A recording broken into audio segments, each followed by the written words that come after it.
back to our pulpit Dr. Andrew Hudson to give us a reflection on earth-centered religions called Take Me Home.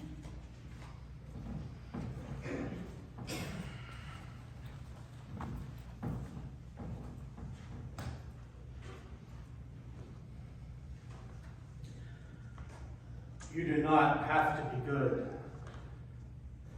You do not have to walk on your knees for 100 miles through the desert repenting. You only have to let the soft animal of your body love what it loves. Tell me about despair, yours, and I will tell you mine. Meanwhile, the world goes on. Meanwhile, the sun and the clear petals of the rain are moving across the landscapes, over the prairies and the deep trees, the mountains and the rivers. Meanwhile, the wild geese, high in the clean blue air, are heading home again. Whoever you are, no matter how lonely, the world offers itself to your imagination, calls to you like the wild geese, harsh and exciting, over and over announcing your place in the family of things. Wild geese, Mary Oliver. Nothing would sleep in that cellar, dank as a ditch. Bulbs broke out of boxes, hunting for chinks in the dark. Shoots dangled and drooped. Lolling obscenely from mildewed crates, hung down long, yellow, evil necks like tropical snakes. What a congress of stinks. Roots ripe as old bait, pulpy stems, rank, silo-rich, leaf mold, manure, lime, piled against slippery planks. Nothing would give up life. Even the dirt kept breathing a small breath. Root cellar, Theodore Roosevelt. When I was 16, I knew it all. Who I wanted to be, what I wanted to do, and how I wanted to live my life. I wanted to be a pianist, earn a doctorate, teach on a college faculty, wear leather patches on my tweed jackets, and talk about intellectual things with intellectually people. So when a fairly well-known pianist from the Midwest came to town, I was right on board.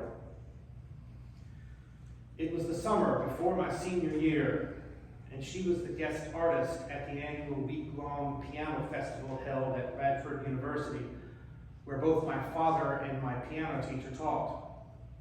At the end of that week, I asked her if I could study with her at her university in the Midwest, and she said, and I quote, "Oh, I'd be delighted." So it goes.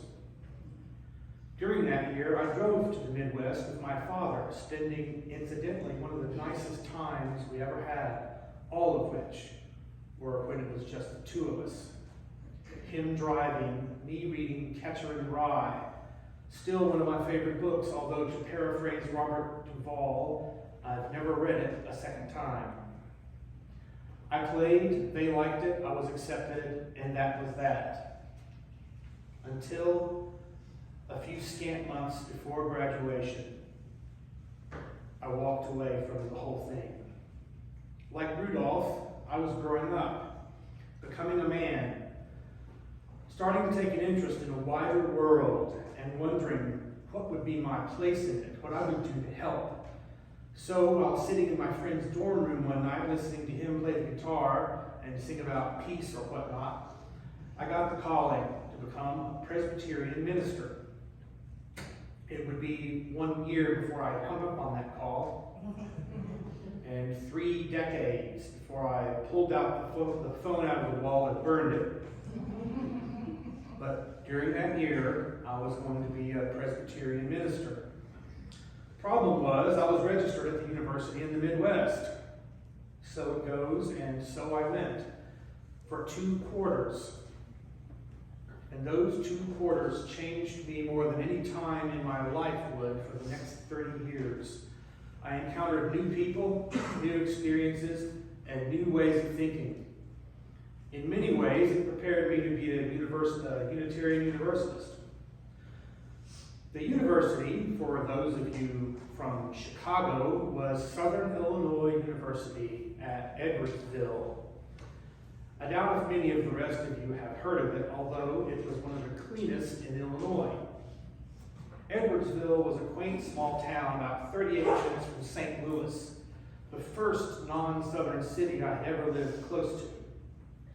My roommate was Italian Catholic, and what is more, I visited the city with his family and saw a whole neighborhood of Italian Catholics. He had a beer and a sandwich for lunch. The Edwardsville Presbyterian Church is still the best Christian church I've ever been to, embodying everything good about Midwestern charm. Like most of us here, the minister and his wife chose their faith, he having been brought up evangelical and she a Mormon. I remember talking with him about theology, saying, "I'm sorry, I just don't think everyone who isn't Christian is going to hell." He said, "That's terrible. I don't either." I hope we're right. On Wednesday nights, I went to dinners sponsored by the Methodist Student Union, a motley group whose members included a staunch Chomsky-esque atheist, the first avowed atheist I'd ever met, and a black man who, like me, was also interested in being a minister. He was the first black man with whom I had an adult conversation. And since he was in his mid-40s in 1985, he would have lived through the Civil Rights era, and being from East St. Louis would have seen a lot. The sponsor of the Methodist Student Union was a young Methodist minister who simultaneously prided himself on being progressive and making fun of fundy Baptists, and lamented the fact that every eligible woman he met seemed to, quote, want to have a career. So he seemed to be a sort of ticking time bomb. Speaking of women, I was asked out by one for the first time. A Malaysian student who used to come and sit in my practice room and ask me to play songs for her asked me to an event sponsored by the Malaysian Student Association. I realized she was asking me on a date.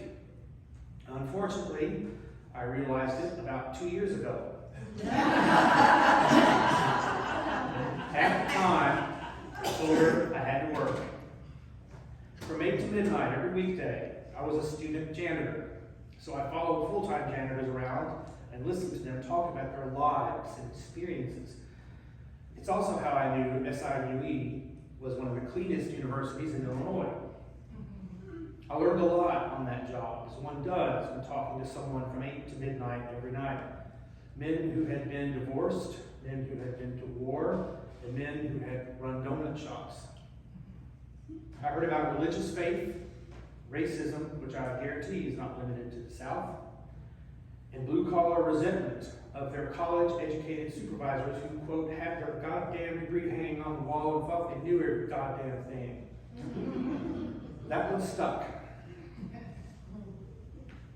But none of this changed me like my religion class. The professor was Sheila Ruth.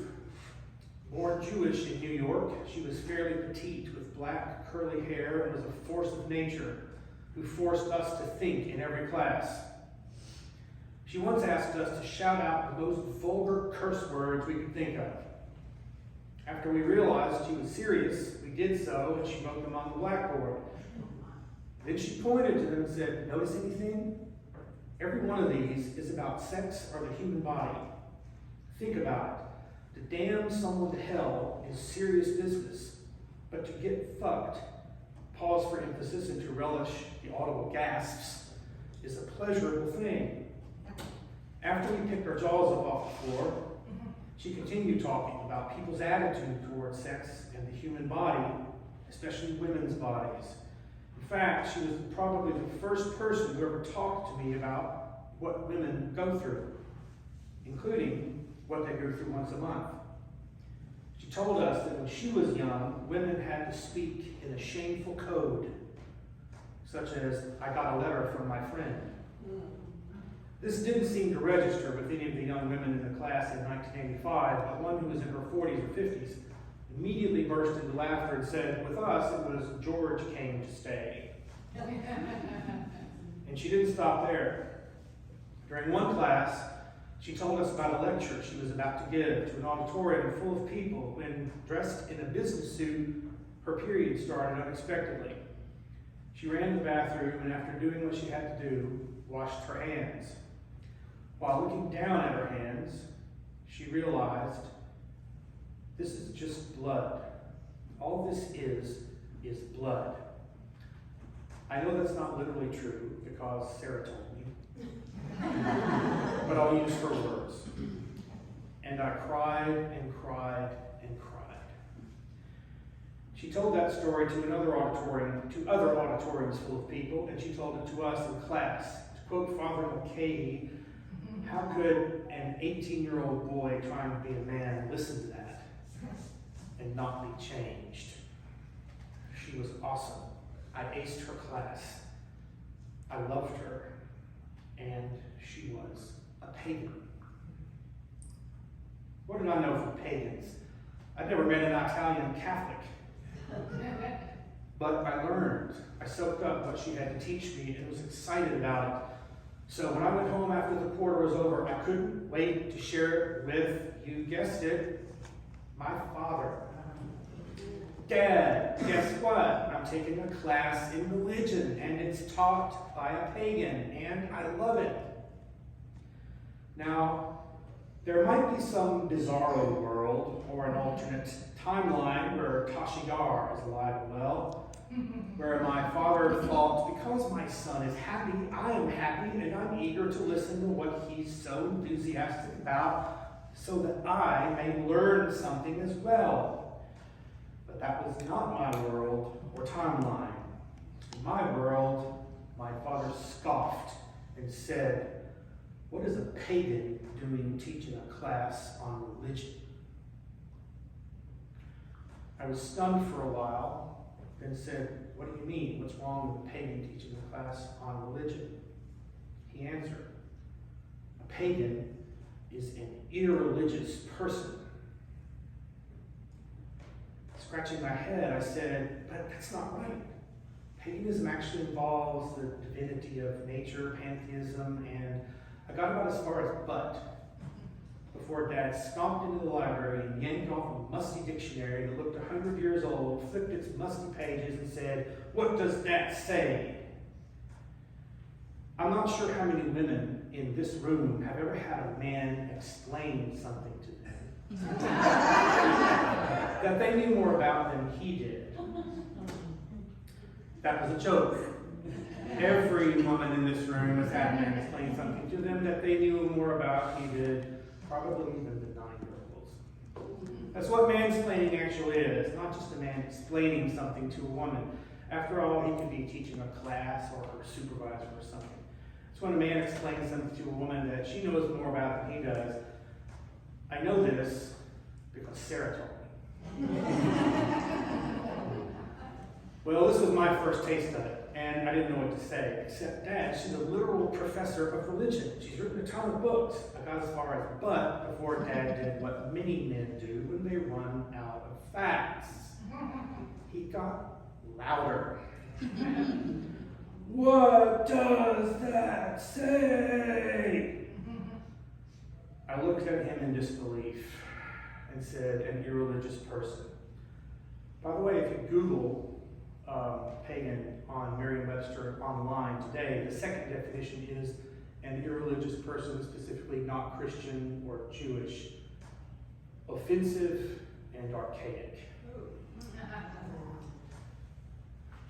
And my respect for him, as anyone I would want to emulate, died. But my enthusiasm did not. I have never shared my parents' smug brand of self-satisfaction and complacency, and have always wanted to learn more and more about contracts, about jazz, about food, and in this case, about paganism. So I listened to her as she told us how her community greeted each other with, thou art God, thou art goddess. I actually talked to someone during the coffee hour here several years ago, and I said, I didn't really believe in God. And she responded, how sad that you don't believe in yourself. Professor Sheila Ruth even told us about a sort of purifying ritual they performed for one of their members who had been raped. And I learned that the human body is not a bad thing, that sex is not or should not be a bad thing, that God can be everywhere. Also, Jane doesn't like coffee.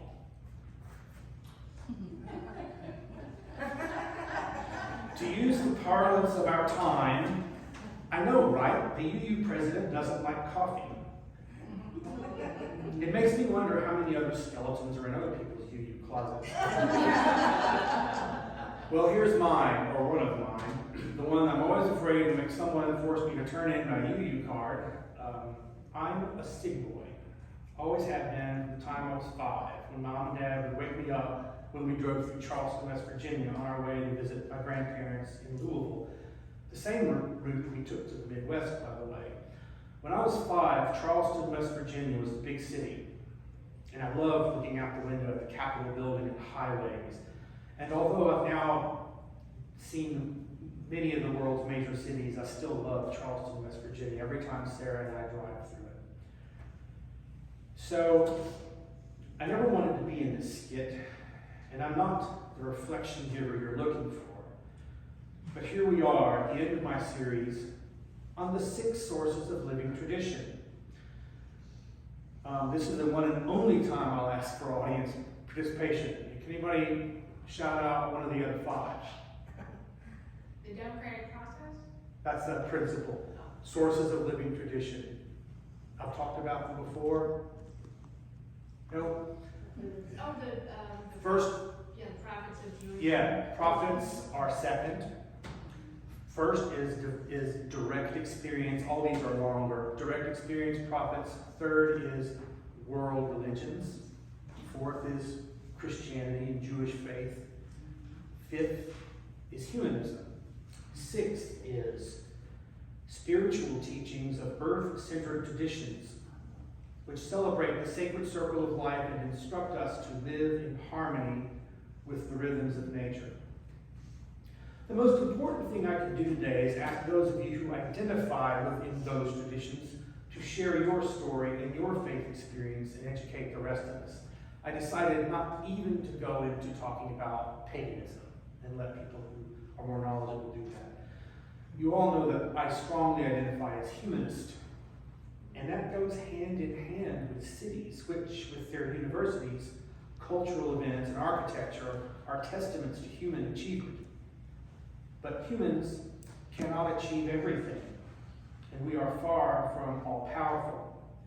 So conceiving of ourselves as part of something greater helps us take the focus off of solving our immediate problems, knowing that the world will go on. I close with the words of one prophet who, in line with our second source of living tradition, challenged us to confront powers and structures of evil. George Carlin. And we have the conceit to think that somehow we're a threat, that somehow we're going to put in jeopardy this beautiful little blue-green ball that's just floating around the sun. The planet has been through a lot worse than us, been through all kinds of things worse than us. Been through earthquakes, volcanoes, plate tectonics, continental rifts, solar flares, sunspots, magnetic storms, the magnetic reversal of the poles, hundreds of thousands of years of bombardment by comets and asteroids and meteors, worldwide floods, tidal waves, worldwide fires, erosion, cosmic rays, recurring ice ages, and we think some plastic bags and some aluminum cans are going to make a difference? The planet isn't going anywhere. We are. Thank you.